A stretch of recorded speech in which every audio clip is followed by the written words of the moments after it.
Constructing your life is about much more than just building a bank account. Each week, join real estate entrepreneur and mindset coach Austin Linney as he interviews guests who are constructing their dream lives and impacting the world around them on a daily basis. If you're an entrepreneur or wanting to start a business, or you just want to hear motivating stories of how others have overcome the odds, you are in the right place. And now for your host, Austin Linney. Guys, welcome back to Construct Your Life. We have met the person that is trying to rival me for travel in a month. We have her, Sarah. How are you doing today? I'm doing great. I'm a little tired, so yeah. It's from all the travel, but I'm content and happy, so it's all good. Before we get into it, travel is an interesting thing because as much as I love to do it, as much as people see me out and obviously I'm the face of a lot of different things, when they meet me in person, I'm actually pretty chill and reserved. And so it's funny that don't get me wrong, I really love traveling and networking, but man, 2 or 3 days of a golf tournament and a business meeting and a dinner. And it's yesterday I was just trudging through the day, and, you've been as a consultant for many years.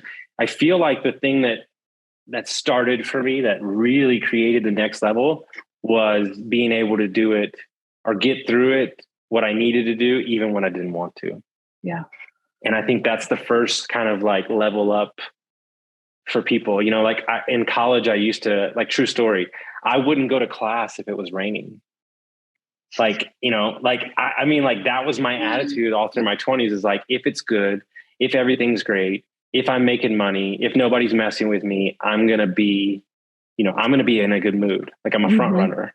And so the biggest thing I did was understanding, Cassie taught me, the rain is great too. And that's such a metaphor for life. Yeah, no, I love that. I mean, one of the guiding mantras that I have is you can suck, but you can't skip. So you can get into the suck, you can suck yourself, but you have to show up. And a lot of good comes from just showing up on a consistent basis. And, kind of going back to what you were just saying about travel, one of the things that has made me more successful in my personal life, which in turn makes me more successful in my professional life, is remaining consistent in showing up and remaining consistent with my own personal processes.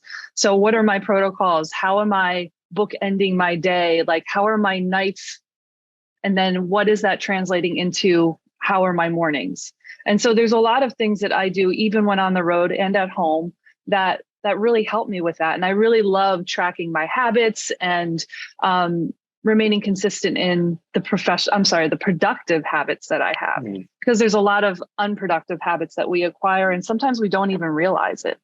So for me, those have been kind of the key things to not only, again, make me successful in my professional career, but also just make me very successful at home in the way I show up in my relationships. And that ability to show up better for yourself builds the confidence within yourself. And you have that trust to then go out in the world and say no, I got this. Yeah, because a lot of people, I equated to when I got sober, when I stopped drinking, you don't really want to leave that personal bubble because you need to protect that environment. Right. And so what I try to tell everybody is, when you're starting a new habit, maybe don't take it on the road just yet until you've got kind of in the routine. Cause one of the things my buddy, who's a very much a systems oriented guy, he's I have no idea how you stay consistent on the road. He's it would ruin me if I didn't have my place to do it and everything. And it's not always easy, but when you create and cultivate that mindset, the weather's not going to put you down. This situation's not going to put you down. But more importantly, the number one thing I'm working on as I get older is giving myself permission to not do the routine. Meaning hey, you know what? Maybe, and I know it sounds ridiculous, but only people that will get it, that extra hour of sleep sometimes, I feel like a new human. Yeah, that is one of my big protocols that I have for myself, is getting an amazing, quality sleep. So I track my sleep on my Oura Ring. I track it with, a bunch of other things that are on my iPhone. I'm always looking at how I can hack my sleep and how I can be more productive coming off of that sleep. So, but I love one of the things that you just said too is, having the ability to kind of like relax and find ease in your processes and protocols that make you feel good. I'm going to be the first one to say that, like, yes, I track my habits, but do I do everything every single day that I have on my habit tracker? No, because I've been doing this for 12 years, if not longer. I mean, I honestly went through more of like a spiritual awakening that led to me, kind of overhauling my whole life. But the fact that I laid a really great foundation in the beginning and really took quite a few years to do that. Now, fast forward 15, 12, 15, or even 16 years later, I can now say that, like, if I let one of my protocols go in the morning or at night, I know I'm going to be okay because I have that trust and I have that confidence. But sleep is a big one. Sleep and movement are my big two. So, where'd you go to college? West Virginia University. West Virginia University. Yeah. What was your degree in? So my degree is in public relations with a minor in English, which I ended up doing not a whole lot with. I've drawn a lot of things from that, just in the way that I operate.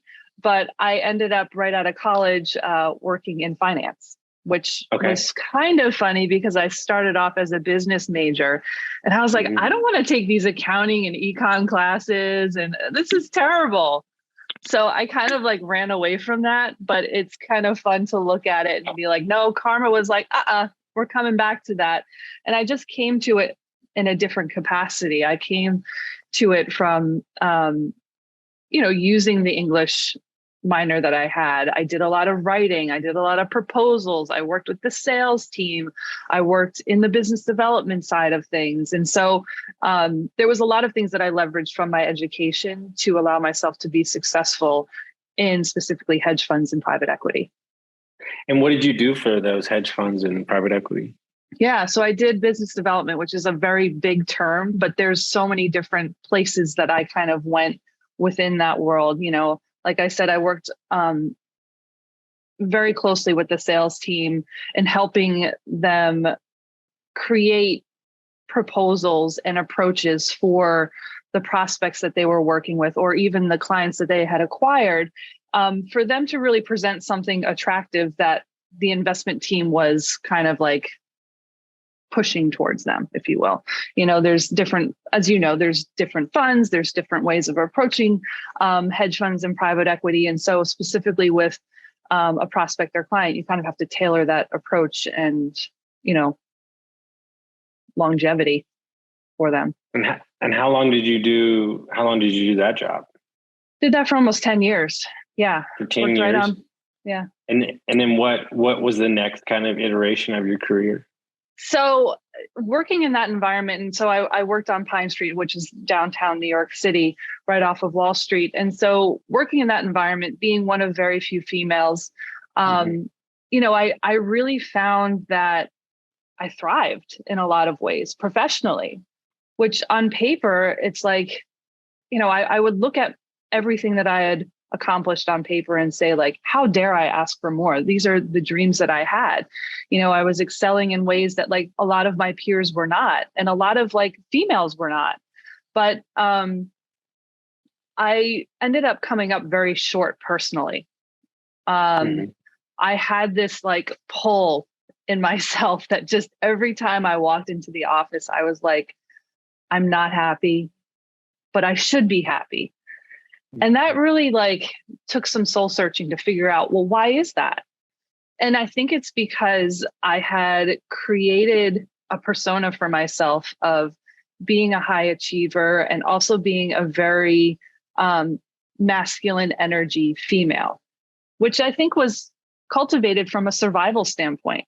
And also I was rewarded for being that way in a lot of senses because of the environment and the males that I was with, who I still to this day, like, have so much respect for them.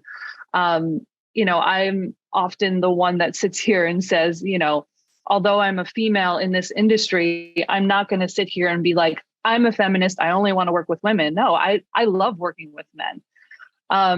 But I'm getting a little off course. So coming back, I felt as though I just was personally unhappy. And it was because I let my health go.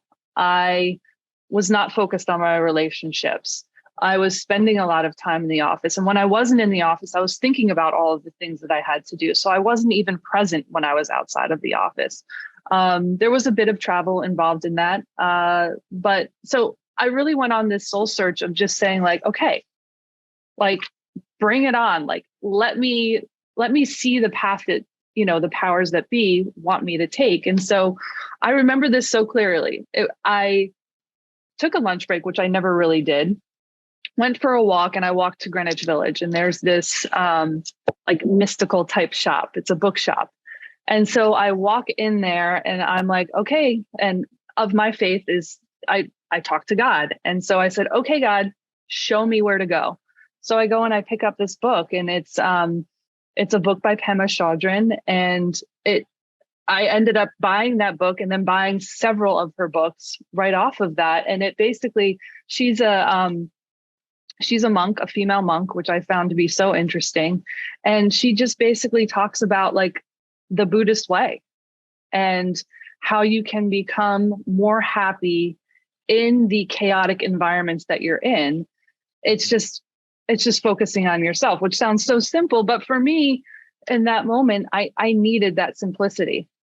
Like, oh, I can take accountability for how I feel. Like all of my thoughts and approaches to how I felt internally was based on the things that were going on externally. I didn't know that like I could change the way I feel inside, which would change the lens that I see outside.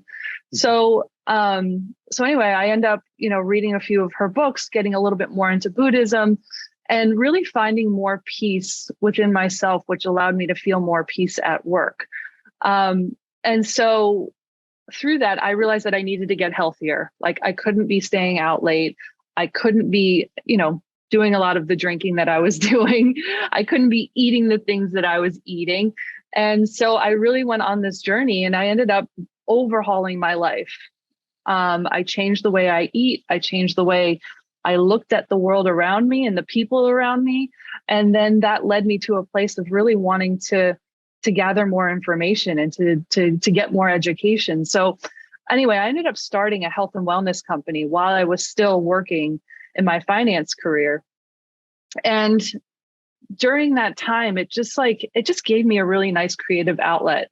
So I just started helping family and friends that were around me to get, more grounded, healthier, looking at the foods that they were eating, but looking at all of the things that they were feeding themselves as far as the relationships they had, how they showed up at work. And it really was fun for me. It wasn't something that I initially got paid for. It was really just a creative outlet. But then I started getting paid. People felt like they wanted to compensate me. And I was like, well, okay. And then once that kept going, like a year into it, I was like, I think I can really make this into a career. So I went on and left my finance career, which was terrifying, but I had an inner trust and certainty within myself, knowing that like what I was leaving was not the path I was supposed to be on. I felt stifled by where I was. And so I started my own health and wellness company. And the primary focus actually turned into corporate wellness, which helped me kind of like heal leaving a corporate career and kind of staying in that corporate space and serving the type of person that I was before I made a lot of those changes. And it felt great because, I would go into these companies. I have really great contacts coming off of my career. I would go into companies and I would basically say like, okay, how can we make your employees more present at work harder, and also feel healthy in an environment that doesn't allow a lot of healthy habits. So I would go in and do meditations with them. I would do lunch and learns that were focused on nutrition. And it just really started to run the gamut. And it really grew into a bigger business than I thought. I started bringing in contractors to do the work for me, and I was the one that was just negotiating those contracts. So it really just grew into something that I didn't really see it getting to the extent that it did, but it was really exciting. And it also built a sense of another layer of trust within myself to say, if I follow what I feel in my heart and in my gut, I just have to put one step in front of the other, and the rest is being laid out in front of me. I'm being rewarded for taking these risks. So why not take more risks? And so that's kind of like the story and how I left my career, started a business. There's a lot of different like little stories within there. I mean, there's a lot of really awesome people that I came across that mentored me, fostered me, gave me big pushes. I mean, specifically, a good friend of mine is Jessica Ortner from the Tapping Solution. If you don't know who they are, you haven't checked them out, you must. They do really amazing tapping meditations with EFT, but there's so much more than that. They have an app, they have a great website, but Jessica and I actually met about 14 years ago, I think. And we just met through friends, and she was just like, Sarah, I don't know why you are doing this work that you're doing. Like, I see it's robbing you of your happiness. And so for my birthday, she bought me a ticket to Tony Robbins' Unleash the Power Within. And she's like, I don't care what you have to do. You're going, take off of work, figure it out. And I was resistant because I was like, well, I had just gotten married. I was going on a honeymoon to Thailand for 2 weeks. And then this would require me to add another 5 days onto that. And I was like, there's no way I can do it. I've never even taken off more than a week from work in my entire life. And here I am taking 2 weeks off for a honeymoon. And then now you want me to take off more. But again, I was just like, I got to just trust this. I got to do it. This is like a great opportunity for me. So I ended up going to Tony Robbins and really clearing out a lot of the mental clutter that I still had. And I came up with a plan in that 4-day seminar. And I had a really great exit strategy that I had a couple of scenarios to work out, you know, if they presented themselves. And then straight off of the Tony Robbins seminar, I went to Thailand, which was such a great experience because here I am, I go to the Tony Robbins Unleash the Power Within, and it removes all of the fears that I had in leaving my career. Then I go to Thailand where people are so happy with so little. It's such a simple way of living. And I got to really experience that. And so when I came back from that trip, I was ready to leave. I was ready to leave my finance career. And I felt like I had all of the tools and the trust within me to do it. So that's just like one of the stories within that transition in my life that really made a huge impact. And that's part of the reason why I'm here now. Yeah. I mean, what's interesting is, you know, as we're filming this today, like I'm thinking about the time and space that you started that. Mm-hmm. People were not as open. No, I was such a weirdo. Yeah. You're like, what is this? We're making money. Who wants to meditate? Who wants to work? Now it's commonplace. Yeah. Obviously still gaining. And I just laughed, like it used to be, I mean, talk about an uphill battle at that time. Yeah. Yeah. I had the success that I had because I had lived it.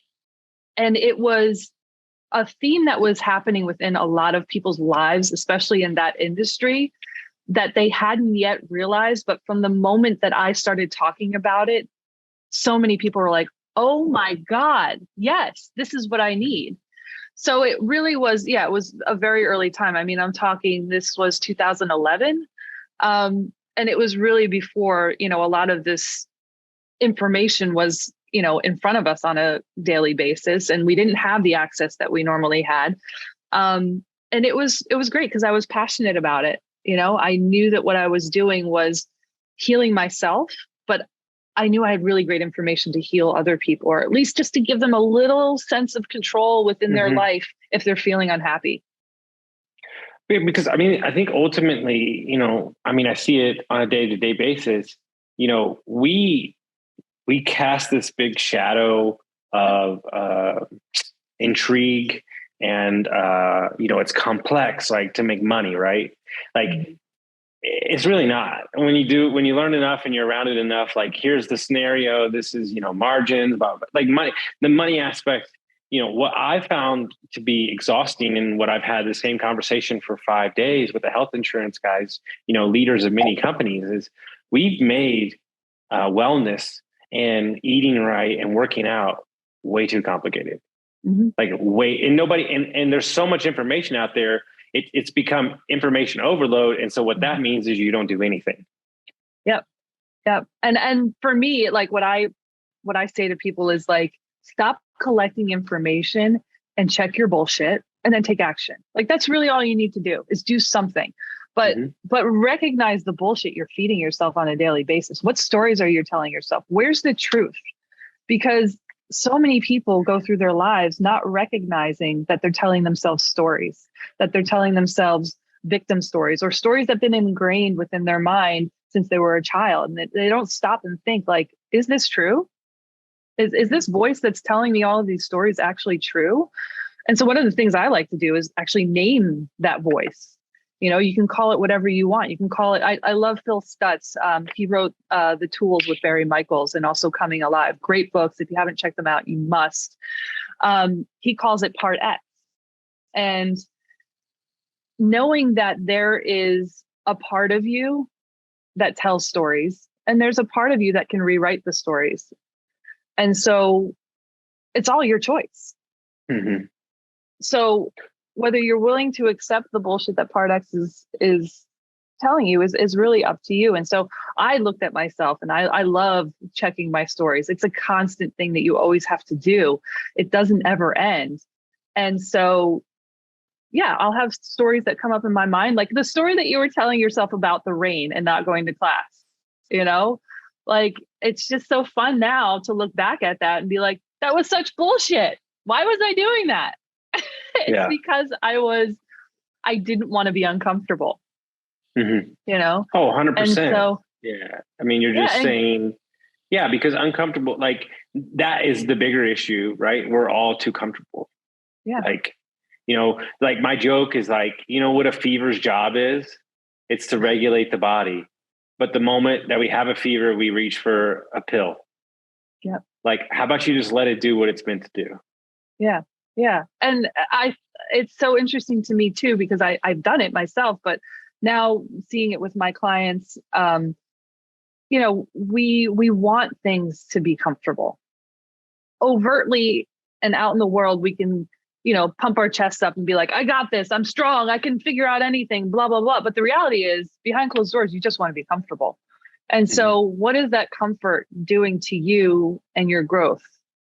And so, again, the thing that I like to look at least initially with people, is, what stories are you telling yourself? Where are these stories coming from? And, like, where are the victim stories? Because the victim stories are so big, especially being a business owner, like, you feel like sometimes, especially if you're so ingrained in the business and you've built a big business, the victim story can be pretty compelling, especially if you keep playing the loop over and over and over again. So, kind of to fast forward, I don't want to skip over this, but I'm now, and have been for 6 years, a consultant to businesses on how to grow, because I took a formula that was based on my experience as a business owner and also working in finance, to then help business owners cultivate the strength within themselves to trust themselves, build the protocols to be a backbone to that, but also then to have a better lens to look at their businesses to scale them out to the next revenue goal. But anyway, again, going back, storytelling is huge. And you're working with really large businesses, where, relates to all businesses in general. What are they not focusing on, or what are they continually doing that's not allowing them to grow the way they want? So in a very general sense, it's a lack of curiosity. It's saying, well, this is how we've done it. And so that's it. That's kind of where it stops. And it's like, well, that's how you've done it. And I hear you want to grow. So what are we going to do about how you've done it? You know, like where are we willing to be uncomfortable, you know, and to be curious? And so that's actually one of my vetting questions. Like, how curious of a person are you, or how curious do you think you can be? Because I'm going to present a lot of concepts that you probably were not expecting, but we need to work through them. And the concepts are, you know, which they later find out about is mindset, because the mental blocks are the things that are keeping you from growing your business and the stories that you're telling yourself, whether it's like, oh, well, I have Joe over here in sales. He's just not selling, you know, he can't do his job, but I can't fire him. And it's like, well, what? You know? So I again, curiosity is huge. And I say, you know, if you can be curious and you can follow my lead and you do the work, you have to take action, do all of the work that I ask. And if it still doesn't work for you, you can fire me. Go ahead, fire me. But if I present these concepts to you and you don't take the action, we're going to have a conversation. And so I take a little bit of a soft and sweet and hard approach, because I'm like, I'm here to help you. I have a lot of empathy for what you're going through because I've been there, but like, I'm not going to stand for you not working your business and also not taking action on the things that we need to take action on. I mean, I'm only as good as your success in the end. And that's the way that I've built my business. I've never had to market myself. And I've been doing this for a long time. And it's because of the success stories that I've created. And then they go and tell their friends and family. One of the things that I noticed about you and other people that, you know, you're kind of in a transition phase in your business onto your next thing. You know, you have an innate ability, and not that, you know, this might be on the outside, not the inside from time to time, but you have an innate ability to say, you know what, this is great. I've enjoyed it, but there has to be more great out there. And, you know, reinvent yourself. Like I love people that you know, and that's for other people to put labels on you, but for you to say, you know, I'm in a different season of my life. And I know you're headed in that, or you're in the middle of it, or kind of on the other side of it. You know, how do you, when you're ready to leave this thing that's been so successful for you for so long, and you could easily do it for 10, 20 more years, you know, how do you make peace in your mind to say, you know, I think there's something out there more for me? Like, how do you not hang on to that old you? Yeah, well, you know, a lot of courage is based on experience. So knowing that I left my finance career and I had those golden handcuffs and they were so strong and they were so great. Like I felt so accomplished, so good. And my family was so proud of me, and they're still proud of me, by the way. But having that experience, and it's happened over and over again, where I've had to confront myself and say, does this really make me happy? Because my success is a totally duplicatable process. I know that because I've done it over and over again. So now for me to kind of like make a little shift off to the side from what I've been doing, and it's not completely abandoning what I've been doing overall, it's just making a little shift because I want to continue to curate my life, and I want to continue to curate my business to support that life that I want. Because what is this all for that I've done? You know, I could have just stayed in my finance career. I would have been fine. But I left, and I left because I knew that there was a pull in my heart and in my energy and in my spirit that I had to go in a different direction. And so again, my point is courage is based on experience. It's also based on a belief that you choose to have. And so I choose to believe that, like, yeah, I can do this. I've done so many things. I have so many things that I didn't think that old Sarah would never have thought that she could do. But I know. So it's actually pretty easy to do right now. It's just the hard part sometimes is saying no, because the funny thing about the universe is, like, when you decide to make a change, it's going to throw you some, you know, really 100%. Cool things at you. And you're like, well, should I do it? Should I stay where I am? And it's like, well, no, this is the test. And if I don't take this test and I don't push through, I'm going to have to keep taking this test over and over and over again, because that's karma. Well, one of the things that I had to remind myself, especially when it's going bad, is like, hey, dude, like 5 years, you were a fucking alcoholic.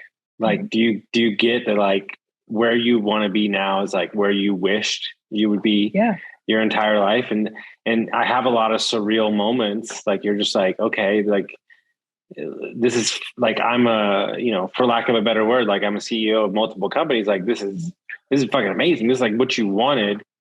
And yet I still find myself sometimes not, yeah, I'm grateful, but not being as grateful as I should be, because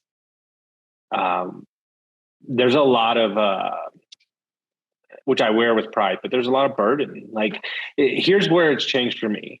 This is not a joke anymore. We have people's feeding their families off of our careers and jobs and companies. And we have, you know, other people that are feeding their families. Like, I take this shit very seriously. So if I'm stressed out or I'm pissed off, it's not because of the money. It's because I'm letting people down from a family point of view. And I'm not saying that's the most easy way to deal with it, but it means something to me. And I think if a lot more people looked at their career or their job or their company more in that light, and that you owe these people a safe environment to work where they're growing, they're supported, and they're not treated negatively. Like, you owe that. And we're, in my personal opinion, we're having a changing of the guard in, you know, business, and the old guard is dying off, where you lead with, you know, force and negativity. And if you're bringing that to these new employees, you're not going to have a company for long. Yeah. Yeah. I oftentimes ask people, you know, because again, I'm usually entering a business when they're at a low and they need some rehabilitation. And so this sounds so silly, but I swear by it. It's like, I come in and I'm like, where is your gratitude? What are you grateful for? Because it's so easy to lose that in the process of building, and also taking all of those punches to the chin. It's like, you can lose that very easily. But the more you get into a grateful space, the more clarity you can have in the controls that you have. And also the more clarity you have in the uncontrollables too. So it allows you to kind of like let a lot more go. And a lot of the work that I have to do is helping the business owner or business leader release that death grip that they have on the business, because oftentimes they're just too integrated in the business, and they're not allowing people to within their business to operate from more of an entrepreneurial standpoint, like really taking ownership of the work that they do, because there's this constant micromanaging and oversight. But a total side note, I mean, I love that you just brought up, quitting drinking. I find too that identifying things within your life, whether it's alcohol, any other substance, whether it's coffee, or whether it's relationships that you have powerlessness over, those are things to really look at. Because how can you truly be a successful entrepreneur and have that resilience and have that trust within yourself when there's any kind of true dependence or powerlessness within your life? I mean, we're totally taking another direction right now, and I don't want to get you off track because we were talking about something great, but that's such a thing that I've been thinking about a lot lately. And I, for myself, have, really like pulled back on how I treat my body and what I put into it. That dependence could be money. Yeah. Yeah. And so what it says, what to you, what it makes exactly. like what it makes your identity look like. Right? Oh, I was totally that way when I was working in my finance career. Like, my success and the money that I had and the clothes that I wore, the designer shoes, the designer handbags, like that was all me creating an identity for myself. That wasn't actually real. It was just an outside identity. And it's like, you can get so addicted to maintaining that status that you're robbing yourself, whether it's your bank account or your spirit. Do you know what's funny? Everybody that I've interviewed almost 500 people, and people that have lost it all. Do you want to know what affected them the most? It wasn't the cars. It wasn't the house. It was the status in the community. Yeah. It was, does this mean I'm a nobody? Yeah. Did I lose my clout? Did I lose my friends? And my thing is, if you lost your friends, they weren't your friends in the first place. Nope. And you're going to find new friends that are aligned with where you're going, what you're doing, and the person that you want to be. Like that I've seen that. I've seen that be a big fear, especially going back to the consulting side of things where, I mentioned that there's been a few instances where, a business owner is so focused on a couple of people within their business and this is why it's not working. But I can't fire them. I'm like, well, there's kind of an addiction there, whether it's an addiction to you being the good person or an addiction to keeping that person within the business. It can be a family member, whoever, not being the bad guy. So there's just so many different layers to it. But there's one of the exercises I do is identifying areas of your life where you feel powerless or where you could have some energy that's leaking. And to be honest, like drinking is a big one for people. 100%. I mean, I was talking about it all weekend. It's made seem normal. So then we don't see it as a problem. Yeah. Working hard and making a ton of money is normal. And so we justify it again. And so there's all these things that we justify that really, if you're in a silo, meaning by yourself,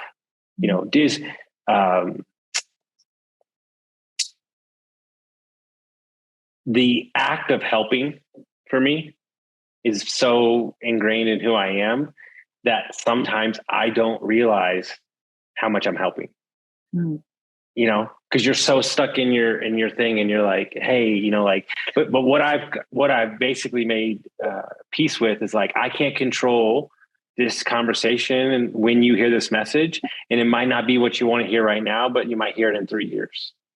And so there's an obligation for me to get the message out there. I don't control when you get the message. And I think if you take that tack, then it's impact at scale. And then you're really creating something that can live forever. And, it excites me when a young kid reads a book and it unlocks something and he's like, oh shit, that's amazing. And I didn't think about that way. And it happened 2 times yesterday with clients. They're like, oh, wow. Well, that's why, we're in your presence because of these things. And so, that's why you're so great at what you do, because you want to do those same things for you. If people want to find out more about you, they want to follow your journey, how would they do that? Best place is LinkedIn. I mean, that's really where I do most of my connecting with people. But you can always email me, sarah@sarahdade.com. And yeah, I mean, I'm always happy to connect. I'm, kind of like we had mentioned earlier, I'm sort of changing the tide of the way that I do business, because I really have found, a great season of my life that personally I want to support. And so I'm now kind of curating the clientele that I acquire to fit in with that personal life that I have. So it's been fun and an exciting moment for me. I'm serving on a few boards for some startups that are really fun. And I think they're really going to make a huge impact, not only like within the sector that they're working in, but I think just in the world overall. And doing some coaching, some mindset coaching, and then being really selective with the businesses that I choose to work with to help them out and help them grow. No, I love it. So important. Guys, if you got some value from this episode, send it to a friend, and we'll see you next time.